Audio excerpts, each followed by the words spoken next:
নমস্কার।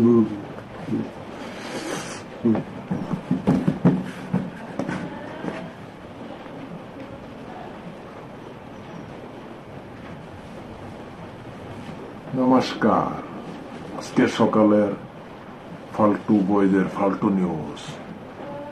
সকালবেলা প্রচুর বৃষ্টি হওয়ার জন্য যারা যারা বাইরে গিয়েছেন তারা